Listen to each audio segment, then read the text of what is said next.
마태복음 2장 1절로 12절까지 우리 교독하겠습니다. 헤롯 왕 때에 예수께서 유대 베들레헴에서 나심에 동방으로부터 박사들이 예루살렘에 이르러 말하되 유대인의 왕으로 나시니가 어디 계시냐? 우리가 동방에서 그의 별을 보고 그에게 경배하러 왔노라 하니 헤롯 왕과 온 예루살렘이 듣고 소동한지라. 왕이 모든 대제사장과 백성의 서기관들을 모아 그리스도가 어디서 나겠느냐 물으니 이르되 유대 베들레헴이오니 이는 선지자로 이렇게 기록된 바 또 유대 땅 베들레헴아 너는 유대 고을 중에서 가장 작지 아니하도다. 네게서 한 다스리는 자가 나와서 내 백성 이스라엘의 목자가 되리라 하였음이니라. 이에 헤롯이 가만히 박사들을 불러 별이 나타난 때를 자세히 묻고 베들레헴으로 보내며 이르되 가서 아기에 대하여 찾거든 내게 보아요. 나도 가서 그에게 경배하게 하라. 박사들이 왕의 말을 듣고 갈새 동방에서 보던 그 별이 문득 앞서 인도하여 가다가 아기 있는 곳 위에 머물러 서 있는지라. 그들이 별을 보고 매우 크게 기뻐하더라. 집에 들어가 아기와 그의 어머니 마리아가 함께 있는 것을 보고 엎드려 아기께 경배하고 보배압을 열어 황금과 유향과 모략을 예물로 드리니라. 그들은 금에 헤롯에게로 돌아가지 말라 지시함을 받아 다른 길로 고국에 돌아간다. 아멘. 시간 우리 대회 목사님 나오셔서 한 다스리는 자라는 제목의 말씀으로 하나님의 말씀을 전해주시겠습니다. 잠시 기도하겠습니다. 하나님, 오늘도 하나님께서 친히 말씀하여 주시옵소서. 심부름꾼인 저를 통해서 하나님의 음성을 오늘도 들려주시고 오직 인간의 말이 아니라 하나님의 말씀만이 선포되어질 수 있도록 저의 입술을 주장하여 주시옵소서. 예수 그리스도 이름으로 기도했습니다. 아멘. 할렐루야. 오늘 본문은 사실 성탄 예배 때 했던 본문입니다. 그래서 오늘 본문을 통해서는 뭐 동방박사의 이야기라든가 뭐 경배했던 이야기들을 오늘 구태여 하지는 않겠고요. 오늘의 부분은 특별히 이 예수님이 이 땅에 태어나신 것에 대해서 구약에 예언됐던 그 내용들을 중심으로 해서 오늘 말씀을 전하려고 합니다. 특별히 구약의 예언이 왜 중요하느냐? 특별히 마태에게는 더 중요합니다. 왜냐하면 우리가 말씀을 나누었듯이 이 마태복음은 마태 사도가 유대인들을 주된 대상으로 해서 서신을 쓴 편지라고 복음이라고 말씀을 드렸습니다. 그렇기 때문에 유대인들에게 있어서 예수 그리스도를 소개하고 증거하기 위해서는 어떤 것이 뒷받침이 되어야 되느냐?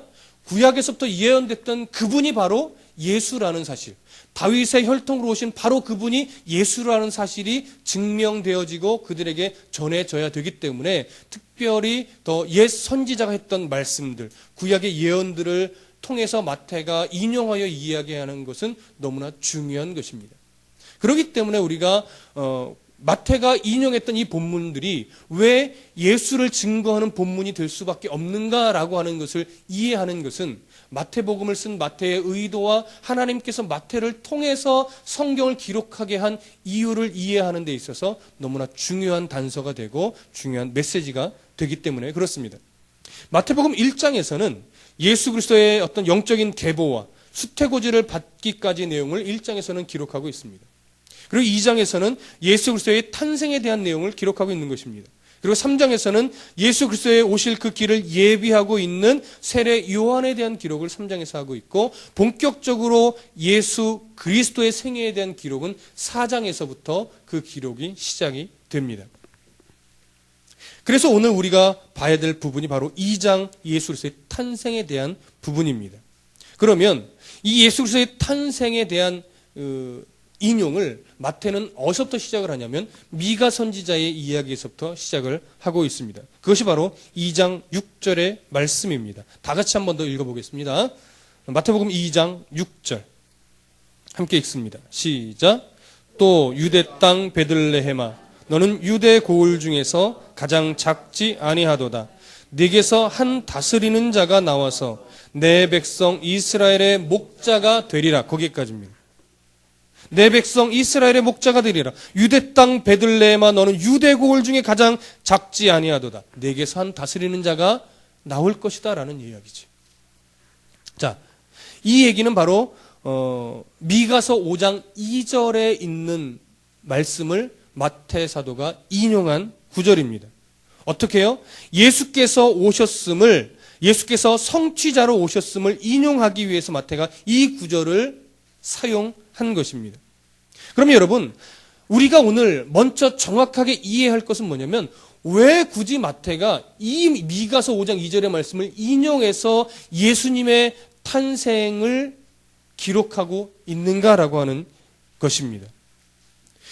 그래서 오늘 이 마태가 미가서 5장 2절을 인용하게 된 배경을 이해해야 되는데, 미가 선지자가 여러분 어느 시대 인물인지 혹시 아시는 분 있으십니까?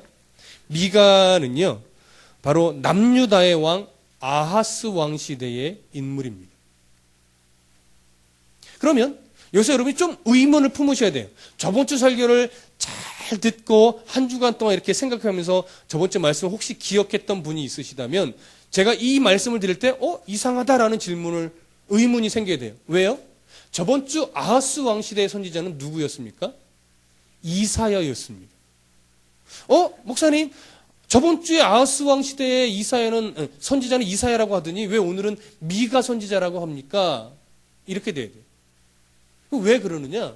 당시의 선지자는요, 한 명만 있었던 것이 아니라 여러 명이 있었습니다. 그 중에 이 아하스 왕 시절의 대표적인 선지자는 누구였냐면 이사야, 호세아, 미가였습니다. 그런데 이사야 선지자와 호세아 선지자는 주로 귀족들, 정치적인 왕이나 귀족, 정치적인 이런 사람들 앞에서 하나님의 말씀을 대언하며 선포했던 선지자였습니다.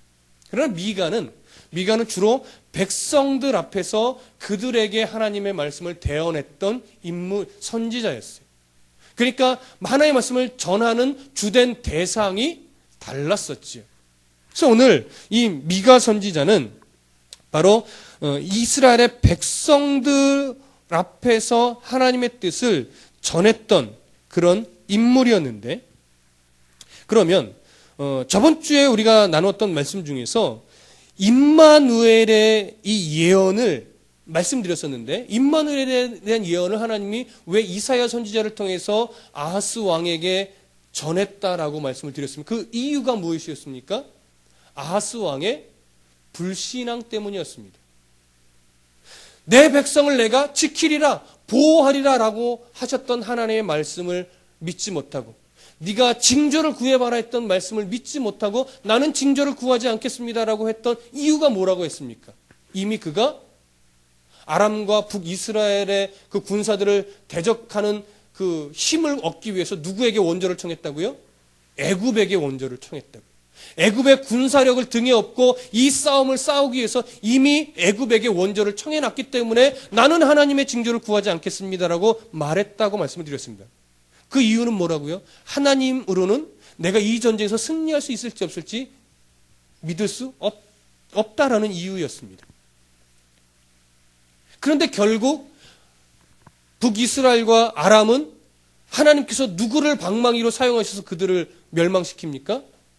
아수르를 들어서 멸망시키죠.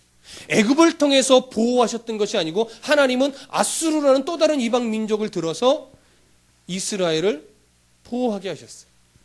근데 저번 주에 제가 이렇게 설교 저번 주에 했던 걸 정리하다 보니까 애굽과 아수르를 제가 이렇게 왔다 갔다 엮었지 똑같은 나라인 것처럼 말씀을 드렸더라고요. 여러분 거기서 오해하지 마십시오. 애굽은 아하스 왕이 원조를 취했던 나라이고 아수르는 하나님이 방망이로 들어서 사용했던 나라였습니다. 그러나 그 아수르가 또 이 남유다까지 공격하려고 할 때 하나님께서 어떻게 해요? 보호하셨죠.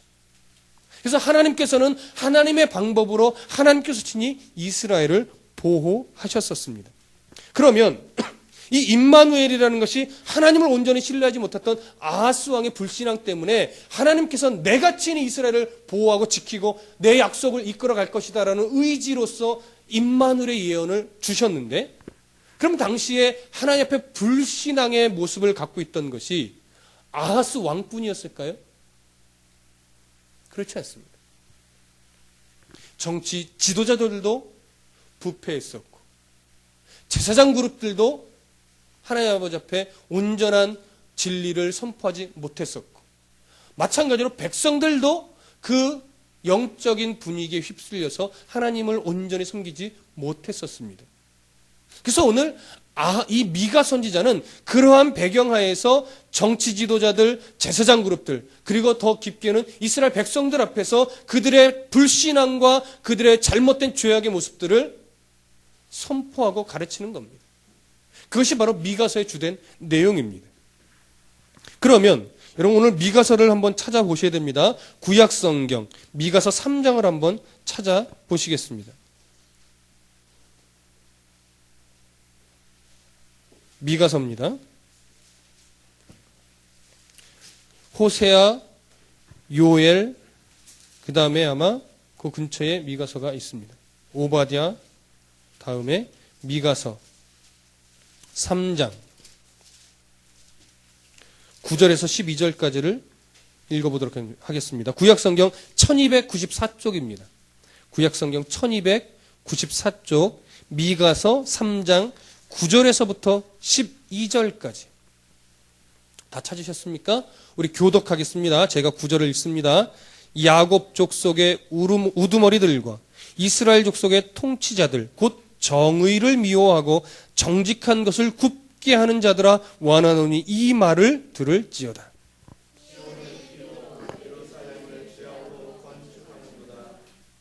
그들의 우두머리들은 뇌물을 위하여 재판하며 그들의 제사장은 싹스를 위하여 교훈하며 그들의 선지자는 돈을 위하여 점을 치면서도 여호와를 의뢰하여 이르기를 여호와께서 우리 중에 계시지 아니하냐 재앙이 우리에게 임하지 아니하리라 하는도다.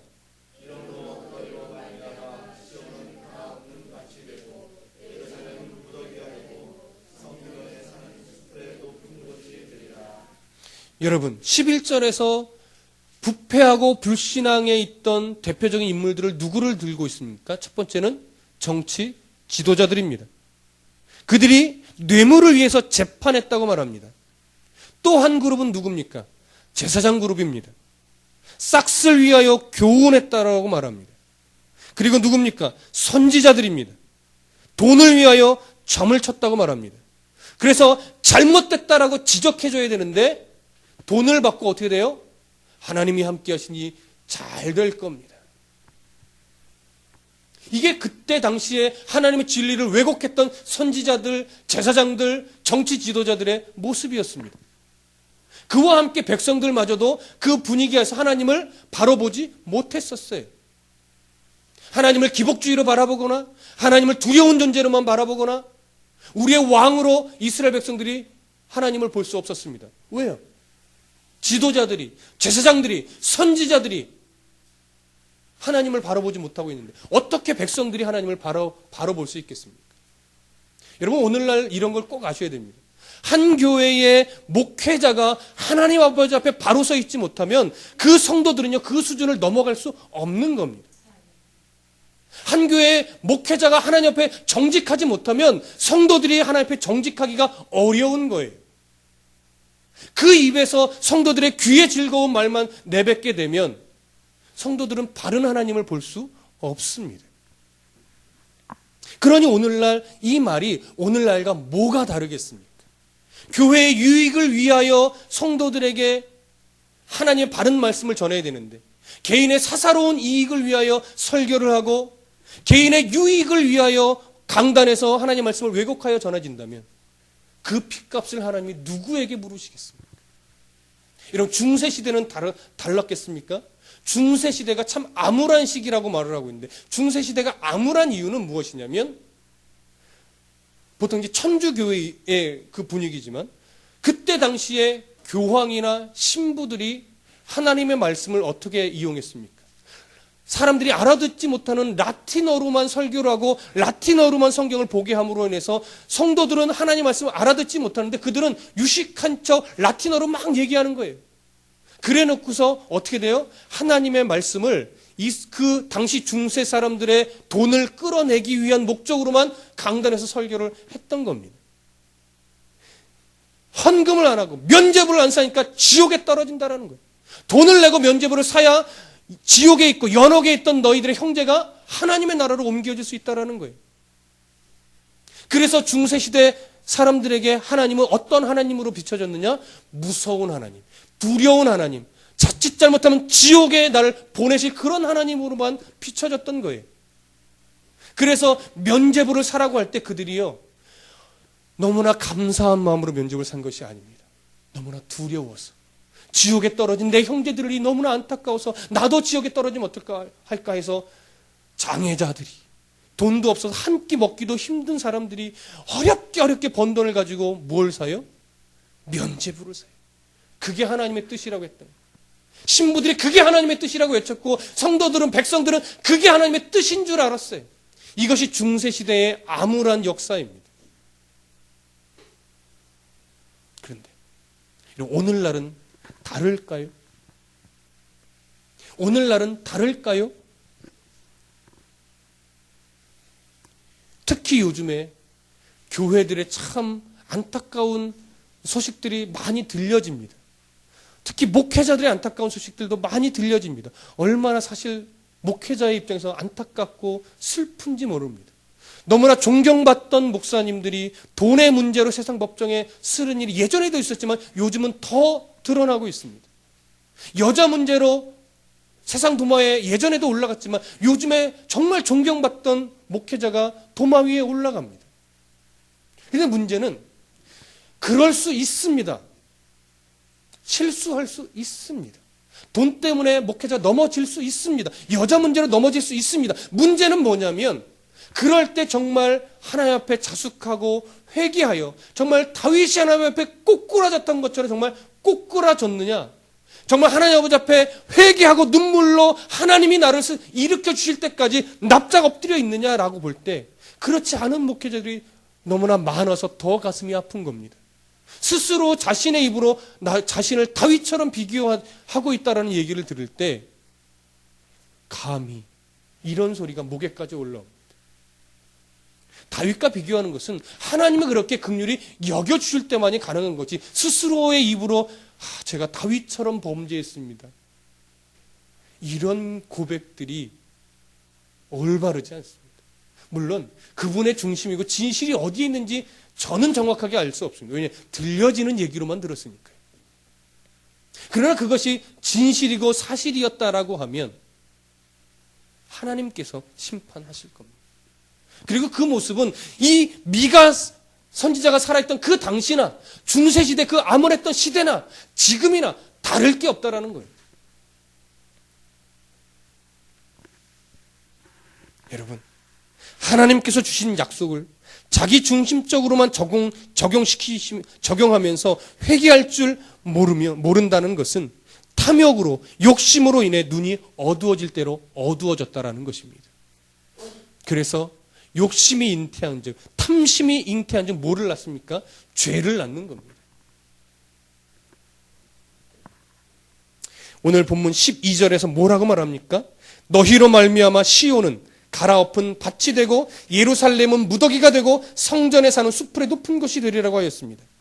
이 말은 하나님께서 이런 이스라엘 백성들을 멸망시키겠다라고 하는 내용입니다.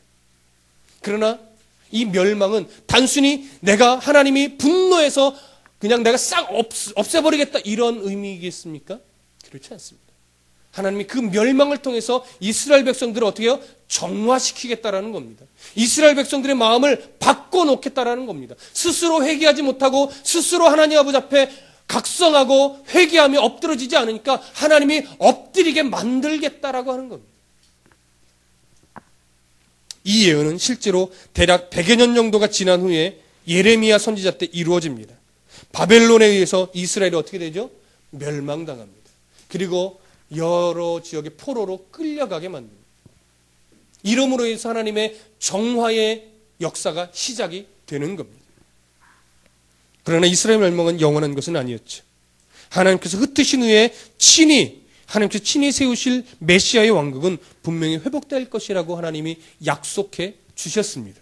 그 내용이 바로 미가서 4장 6절에서 8절입니다. 여러분 한번 찾아보시죠.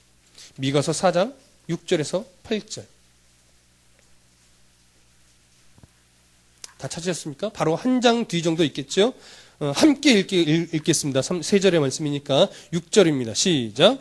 여호와께서 말씀하시되 그날에는 내가 저는 자를 모으며 쫓겨난 자와 내가 환난 받게 한 자를 모아 발을 저는 자는 남은 백성이 되게 하며 멀리 쫓겨났던 자들이 강한 나라가 되게 하고 나 여호와가 시온산에서부터 이제 영원까지 그들을 다스리라 하셨나니 너 양떼의 망대요 딸 시온의 산이요 이전 권능 곧 딸 예루살렘의 나라가 내게로 돌아오리라. 아멘. 이것이 바로 회복의 역사를 이루어 가시겠다라고 하나님이 예언해 주신 것입니다. 8절에서 특별히 뭐라고 말합니까? 예루살렘의 나라가 내게로 돌아오리라. 내게로 돌아오리라. 이 약속이 바로 저번 설교 때 말씀드렸던 스알 야숲입니다. 이사야의 아들이었죠. 스알 야숲의 뜻이 무엇이었습니까? 남은 자가 돌아오리라. 하나님께서 연단시키시고 하나님께서 회개하게 만들고 하나님께서 다시 회복시키신 후에 그 남은 자들을 어떻게 해요? 돌아오게 만들겠다고 약속하셨습니다. 그 약속이 오늘 바로 본문의 내용인 것입니다. 이렇게 영적으로도 하나님에 의해 연단되어지고 하나님에 의해 정화되어져서 회복되어진 자들이 예수 그리스도의 죽음과 부활 사건으로 인해서 오늘날 어떻게 해요? 불러 모아지는 것입니다. 지금도 불러 모아지고 있는 겁니다. 더 많이, 더 넓게 하나님의 나라, 하나님께서 불러 모으실 영혼들이 많아질 것입니다. 그래서 우리가 지금 이렇게 함께 모여서 예배할 수 있는 것입니다. 그러나 언젠가 하나님을 반대하는 이 세상의 악한 영의 세력들은 곧 예수 그리스도의 다시 오르심으로 인하여 심판받게 될 것입니다. 이것이 바로 마할살렐 하스바스, 이사야 선지자의 두 번째 아들의 이름입니다. 하나님께서 이 이름을 주신 이유가 바로 여기에 있는 것입니다. 여러분 이제 미가서 4장 11절에서부터 5장 1절까지를 읽어보겠습니다. 미가서 4장 11절부터 5장 1절까지 교독합니다. 이제 많은 이방 사람들이 모여서 너를 치며 이르기를 시온이 더럽게 되며 그것을 우리 눈으로 바라보기를 원하노라 하거니와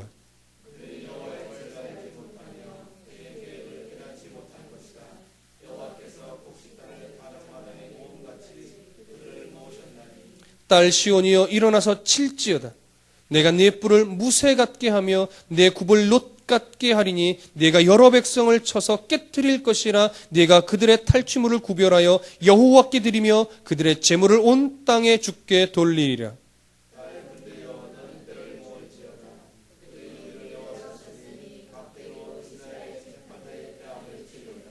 이 내용이 뭡니까? 하나님께서 이스라엘 백성의 연단과 정화의 도구로 이방 나라를 사용하실 것이라는 내용입니다. 그런데 이방 나라는 하나님께서 자신의 나라를 도구로, 몽둥이로 사용한 것을 알지 못하고 자신들이 하나님을 이겼다. 우리의 힘이 이스라엘을 물리쳤다. 우리의 신이 이스라엘의 신을 이겼다라고 교만 떨고 있다라는 거예요. 그래서 하나님은 이스라엘 백성들의 연단이 끝난 후에 그 이방의 나라를 멸하시겠다고 예언하시는 것입니다. 이 예언의 징조가 바로 마태가 인용한 5장 2절입니다. 다시 한번 읽어보시죠. 5장 2절, 미가서 5장 2절, 그 다음 구절입니다. 다 같이 읽습니다. 시작. 베들레헴 에브라다야, 너는 유다 족속 중에 작을지라도 이스라엘을 다스릴 자가 네게서 내게로 나올 것이라. 그의 근본은 상고의 영원에 있느니라. 아멘. 자, 이것이 바로 이스라엘을 멸망시키겠지만 회복하고 그들에게서 우리가 이겼다라고 교만에 빠졌던 이방의 민족들을 어떻게 돼요? 멸망시키겠다는 예언이지만 이것은 1차적으로는 그 내용이지만 영적으로 2차적으로 보면 뭐예요? 예수 그리스도를 통해서 사단의 올무에서 이스라엘 백성들, 하나님의 자녀들을 회복시키시고 그리고 마지막 날 그들을 그 죄악 가운데 빠뜨렸던 사단의 세력들, 죄의 세력들을 멸망시키시겠다고 하는 이중적인 의미가 여기에 있는 것입니다. 그래서 역사적으로는 어떻게 성취가 됩니까? 대략 BC 586년경에 예수님이 이 땅에 오시기 586년경에 바벨론에 의해서 이스라엘이 멸망당합니다. 바벨론은 몽둥이였죠. 그러나 BC 536년경에 바벨론은 멸망당합니다. 그래서 이스라엘의 남은 자들이 귀환을 하게 되죠. 이로써 어떻게 보면 이 미가 시대에 주셨던 하나님의 그 약속이 역사적으로는 성취가 된 것으로 볼 수 있습니다. 그러나 분명히 이것은 그 역사 안에서로 그것으로 끝나는 것이 아니라 영적으로 예수 그리스도를 통하여 진짜 하나님이 의도하시고 계획하셨던 이 약속이 예수 그리스도를 통하여 이루어진 것입니다. 사단의 올무를 끌어내신 겁니다. 이제 하나님께서는 하나님의 백성들을 불러 모으시는 시기입니다. 그것이 스알야숲이죠. 그리고 마할살렐 하스바스를 이루실 것입니다. 어떻게 해요? 예수님이 언제 오실지 알 수 없지만 곧 오신다고 약속하셨습니다. 그때 이 세상의 죄의 세력들, 사단의 세력들, 하나님을 거부했던 자들은 곧 심판받게 될 것입니다. 그러나 하나님의 백성들, 남은 자 안에 들어온 우리들, 이 예배하는 우리들은 그때가 두려운 날이 아니라 어떻게 돼요? 하나님과 함께 하나님의 새하늘과 새 땅 그 나라에서 영원히 하나님과 살게 될 그때가 곧 오는 겁니다. 이것이 바로 우리가 소망하는 것이요 우리가 기다리는 것입니다. 그래서 마태가 이 구절을 바로 예수님의 탄생, 한 다스리는 자, 영적으로 이 말을 성취시킬 자로 인용하여 사용한 것입니다. 그분이 누구라고요? 바로 예수 그리스도라고 마태는 인용한 것입니다. 그러면 여러분, 이 미가가 기록한 예언과 마태가 그 인용하면서 쓴 내용을 좀 비교해 볼 필요가 있습니다. 왜냐하면 약간 다르게 인용했기 때문에 그렇습니다. 제가 말씀을 드립니다. 미가 선지자는 이렇게 말합니다. 베들레헴 에브라다야, 너는 유다족 속 중에 작을지라도, 이렇게 앞부분에서 기록했습니다. 그러나 마태는 이렇게 얘기합니다. 유대 땅 베들레헴아, 너는 유대의 고을 중에 가장 작지 아니하도다. 앞부분을 약간 다르게 인용했습니다. 여기서 먼저 미가 선지자가 베들레헴 에브라다야 이렇게 인용할 때 에브라다라는 말은 떡집을 의미하는 베들레헴의 옛말입니다. 그러니까 베들레헴 에브라다야라고 할 때 베들레헴과 에브라다는 다른 말이 아니라 옛 이름을 함께 쓴 것이죠. 왜 미가 선지자가 이렇게 베들레헴의 옛 이름인 에브라다를 첨가해서 기록했냐면 많은 신학자들이 이렇게 견해를 밝힙니다. 이곳이 다윗의 집이라는 것을 나타내기 위해서 기록한 것이라고 보고, 또 하나는 이곳이 천하고 보잘것없는 상태의 장소라는 것을 지금 나타내기 위해서 이렇게 썼다라고 말합니다.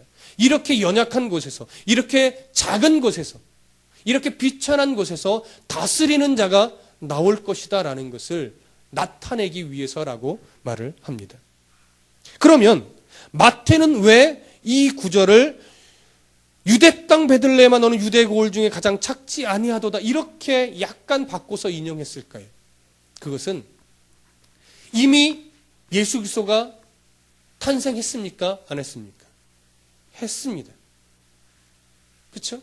이미 탄생한 후에 마태가 기록한 거잖아요. 그래서 이것을 인용할 때 이미 예수 그리스도가 탄생해서 다스리는 자가 오셨기 때문에 베들레헴은 작은 곳입니까? 아니죠. 이미 큰 곳이에요. 하나님께서 예수를 태어나게 하심으로 그 땅은 이미 작은 땅, 이미 비천한 땅, 이미 낮고 천한 땅이 아니라 이 세상을 다스리고 온 우주 만물을 다스릴 왕이 태어나신 큰 나라가 된 것입니다. 그래서 유대 땅 베들레헴아 너는 유대 고을 중에 가장 작지 아니하도다 이렇게 말하고 있는 것입니다. 그런데 오늘 우리가 여기서 꼭 놓치지 말고 봐야 할 것이 있습니다. 오늘 이제 마태복음으로 다시 한번 돌아보시죠. 이제 더 이상 찾지 않을 겁니다. 마태복음 2장입니다. 마태복음 2장입니다. 자, 2장 4절부터 6절까지를 읽겠습니다. 4절부터 6절 다 같이 시작.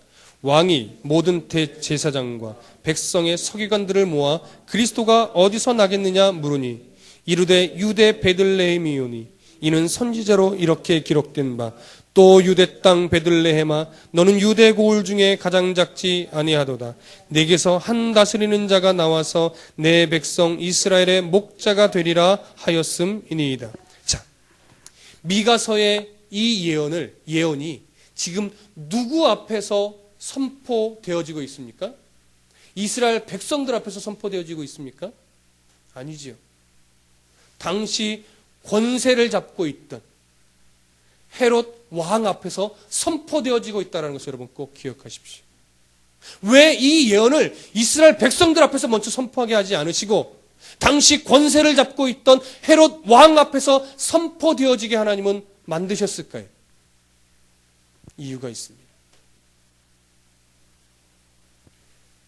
바벨론이 하나님의 정화의 몽둥이였듯이 당시 헤롯도 어떻게 보면 이스라엘을 정화시킨 하나의 몽둥이였을 수도 있습니다. 그가 몽둥이였다면 그가 갖고 있는 권세는, 그가 다스리고 있던 그 힘은 영원한 것입니까? 아니면 아주 작고 보잘것없는 것입니까? 아주 작고 보잘것없는 것입니다. 그런데 문제는 뭐냐면 그 작고 보잘것없는 권세를 가지고 있던 헤롯은 만왕의 왕이요 우주의 왕이신 예수 그리스도를 어떻게 하려고 했어요? 잡아 죽이려고 했어요. 그러면 가장 기뻐하고 정말 만왕의 왕이요 우주의 통치자신 그 메시아가 왔다라고 기뻐하며 오히려 일어나야 될 이스라엘 백성들은 그 왕을 찾아갔습니까? 아니면 온지도 모르고 잠잠히 있었습니까? 온지도 모르고 잠잠히 있었습니다. 그래서 헤롯 앞에서 하나님은 선포하십니다. 네가 이 땅의 권세를 잡고 있느냐? 네가 이 나라를 다스리는 줄 아느냐? 너의 권세는 작고 보잘것없는 것이다.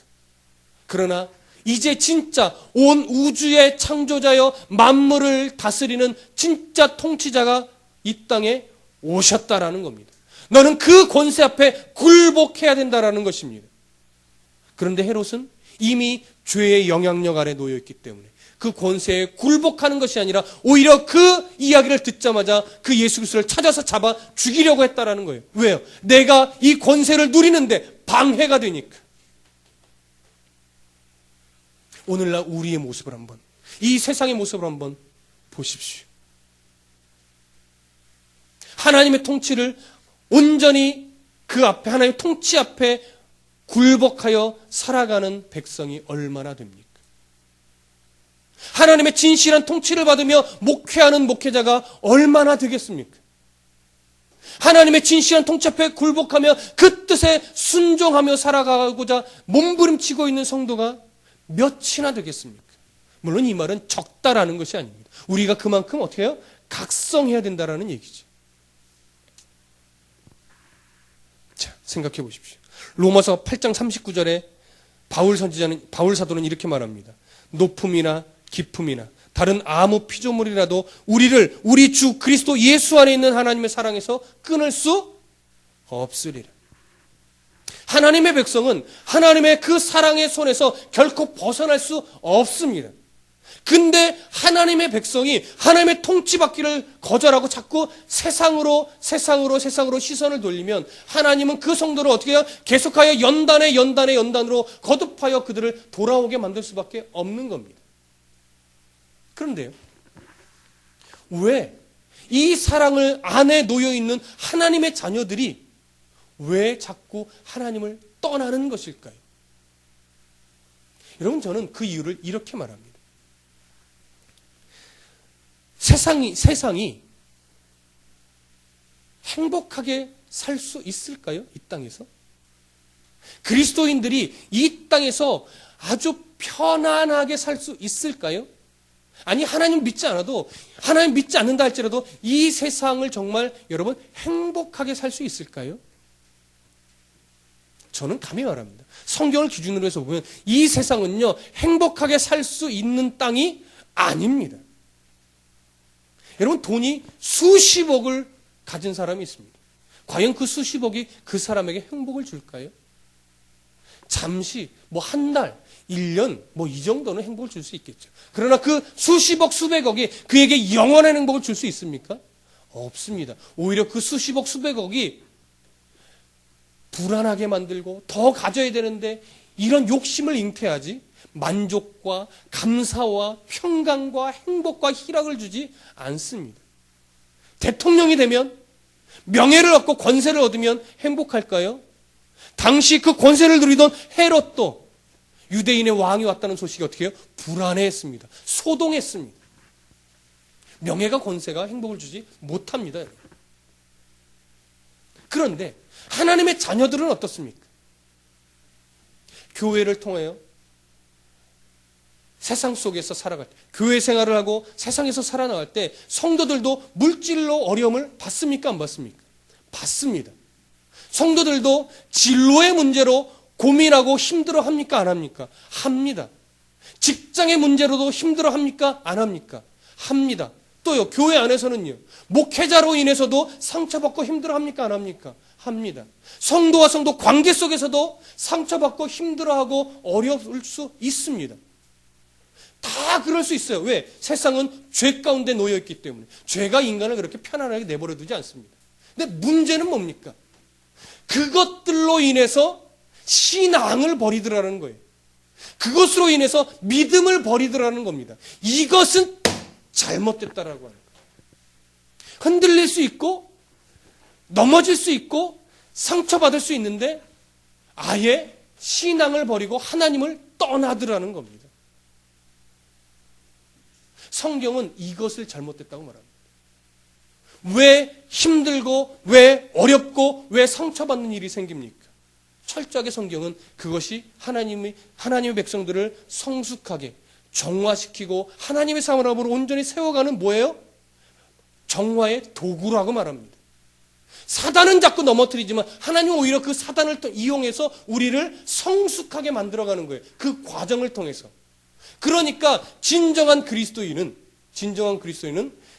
세상의 어려움 때문에, 교회 안의 어려움 때문에 다른 것은 잃어버릴 수 있지만 뭐만큼은 절대 안 흔들립니까? 신앙만큼은 안 흔들리는 거예요. 하나님을 향한 믿음만큼은 안 흔들리는 거예요. 왜요? 하나님이 그 사랑으로 우리를 붙잡고 있기 때문에, 그 어떤 것도 우리를 향한 하나님의 사랑에서 끊어낼 수 없기 때문에. 그래서 우리는 나를 지금 누가 다스리는가를 늘 점검해야 되는 거예요. 한 다스리는 자, 예수 그리스도. 하나님이 나를 다스리고 내가 그 하나님 앞에 굴복하며 살아가는가? 아니면 하나님 믿는다고 말하지만 실제 나는 돈의 통치를 받고 명예의 통치를 받고 직장의 통치를 받고 어떤 세상의 다른 것에 내가 통치를 받으며 살아가는가? 이것을 늘 점검해야 됩니다. 그래서 빨리 어떻게 해요? 하나님이 말씀으로 세상으로 사인을 줄 때 빨리 하나님께로 돌아와야 되는 거예요. 그 사람이 지혜로운 사람인 겁니다. 나를 다스리는 그 한 사람, 바로 예수 그리스도 그분 앞에 우리의 믿음이 온전히 들어와서 끊을 수 없는 그 사랑을 누리며 살아가십시오. 그러면 이 세상은 원래 행복하게 살 수는 없는 땅이지만 그리스도인만큼은 이 땅에서 천국의 삶을 그러기 때문에 살아갈 수 있는 것입니다. 기도하겠습니다. 하나님, 우리를 그리스도 예수 안에 있는 하나님의 사랑에서 결단코 끊을 수 없는 사랑으로 묶어주시니 감사합니다. 하나님이 우리를 다스리는 분이시기에 이 세상은 원래 힘든 것이니 그 힘든 것 때문에 신앙까지도 버리는 일이 없게 하여 주시옵소서. 험난한 세상 속에서 오늘 이 자리에 모인 우리들이 예배하는 자로 우리를 꼭 붙잡아 주시니 감사합니다. 우리는 이렇게 하나님의 놀라운 복을 받은 존재입니다. 그 하나님을 영원토록 주님 만날 그때까지 신뢰하며 믿음의 경주, 이 믿음의 삶을 살아나갈 수 있는 우리 모두가 되게 하여 주시옵소서. 감사하신 예수 그리스도 이름으로 기도했습니다. 아멘.